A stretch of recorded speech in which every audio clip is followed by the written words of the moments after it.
Hello বন্ধুরা, good morning. Welcome back to Babli রান্নাবান্না।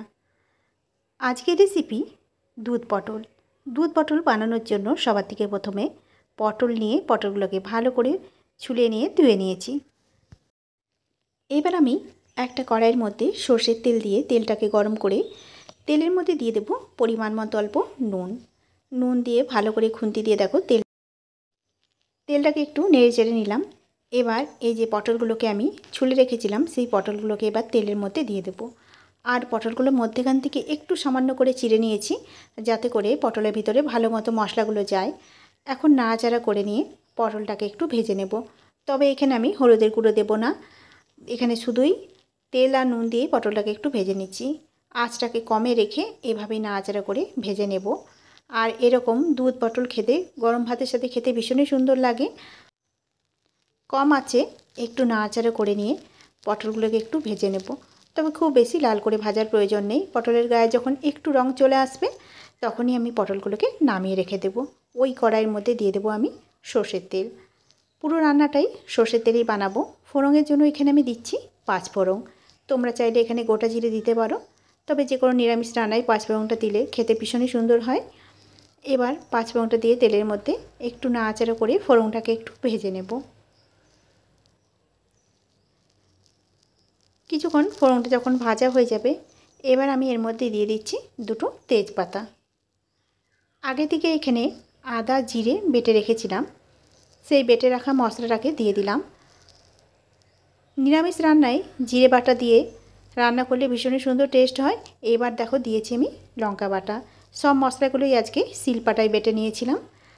কালারের জন্য দিয়ে দেবো একটু কাশ্মীর লঙ্কার গুঁড়ো আর পরিমাণ মতো দিয়ে দিলাম নুন। এখন ভালো করে নেড়ে চেড়ে মশলাটাকে একটু কষিয়ে নিতে হবে। চুলার আঁচটাকে একেবারে লোয়ে রেখেছি। এই রান্নাটায় শুধু জিরে বাটা, আদা বাটা আর লঙ্কা এটাই লাগবে আর কি। আর কোনো পেঁয়াজ রসুন দেবো না, নিরামিষভাবেই এই রান্নাটা বানাবো। কিছুক্ষণ পর দেখো মশলাটা কিন্তু খুব ভালো মতো কষানো হয়ে গেছে, মশলা থেকে তেল ছেড়ে এসছে। আর এই রান্নাটায় কোনো হলুদ ব্যবহার করব না আমি।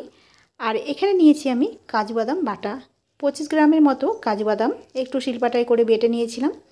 সেই বেটে রাখা বাদামটাকে দিয়ে দিলাম, সামান্য পরিমাণে অল্প জল দিয়ে দিলাম। এবার নাড়াচাড়া করে নেব, ভালো করে মশলার সাথে মিশিয়ে নিতে হবে। খুব ভালো মতো করে দেখো নেড়ে চেড়ে মশলার সাথে মিশিয়ে নেব।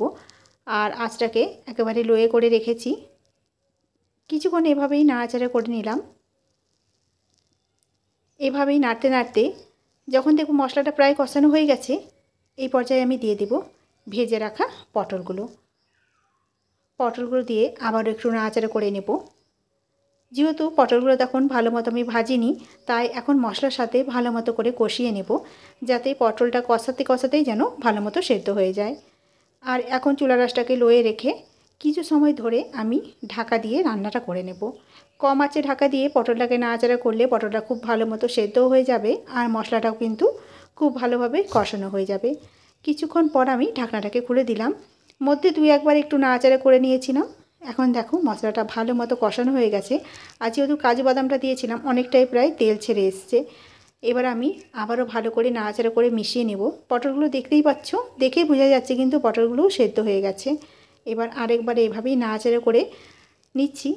এবার আমি এখানে দিয়ে দেব আগে থেকে একটু গরম জল করে রেখেছিলাম। গরম জলের মধ্যে আমি 4 চামচের মতো আমুল দুধ নিয়ে নিয়েছি। আমুল দুধটাকে ভালো করে গুলে নিয়েছি। তোমরা চাইলে এখানে গরুর দুধও ব্যবহার করতে পারো, তবে আমুল দুধ দিলে এই রান্নার টেস্টটা কিন্তু আরও বেশি ভালো হয়।